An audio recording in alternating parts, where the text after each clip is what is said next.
गीता एक गरीब लड़की है। वह बिन माँ बाप की बेटी है, इसलिए उसकी सास और उसका पति उसे ज्यादा कुछ नहीं कहता।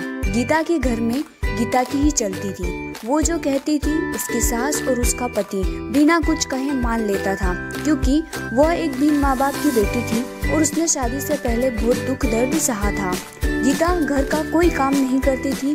उसके घर का सारा काम उसका पति और उसकी सास करती थी और कुछ काम उसकी बेटी भी करती थी। गीता तो रोज अपना पर्स लेकर बाहर घूमने चली जाती थी। गीता को कोई कहता भी नहीं था कि वह इस तरह रोज बाहर न जाए या घर का काम करे। घर का काम उसका पति और उसकी सास कर लेती थी। लेकिन एक दिन उसके पति को उसकी सास ने कहा कि बेटा, गीता को ना रोको टोको तो उसको समझाओ कि इस तरह रोज बाहर जाना सही नहीं होगा। हाँ, वो बाहर जा सकती है, पर वो अगर कभी कभार जाए तो ठीक है, लेकिन अगर वो इस तरह रोज बाहर जाएगी तो हमारे समाज के लोग क्या कहेंगे। ये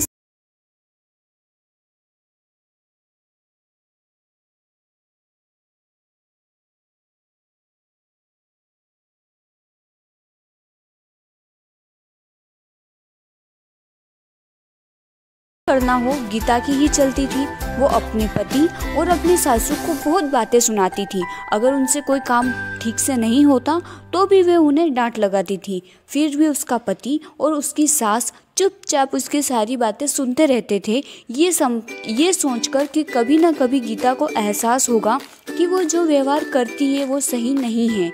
हम उसे लाड़ प्यार करते हैं, इसका मतलब ये नहीं कि वो हवा में उड़ने लगे।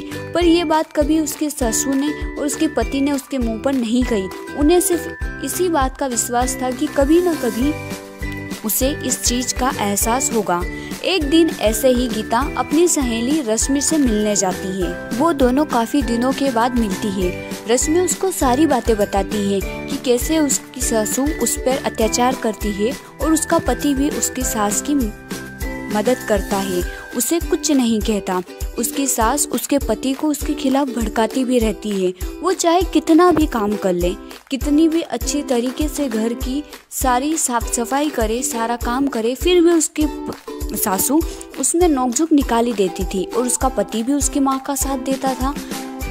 जब ये बात रश्मि ने गीता को बताई तो गीता को एहसास हुआ कि वो तो अपने पति और अपने सासू के साथ इतना बुरा व्यवहार करती है, घर का कोई काम नहीं करती, फिर भी उसकी सासू और उसका पति उसे कुछ नहीं कहता। वो उन्हें बार बार छोटी छोटी चीज़ों के लिए हजारों बातें सुनाती है, फिर भी उसके सासू ने उसे कभी नहीं डांटा। ये सुनकर गीता को अपनी गलती का एहसास होता है और वह घर जाकर अपनी सासू के सामने रोने लगती है। उन्हें सब बात बताती है कि उसे उसकी गलती का एहसास हो गया है कि उसने कितना गलत किया।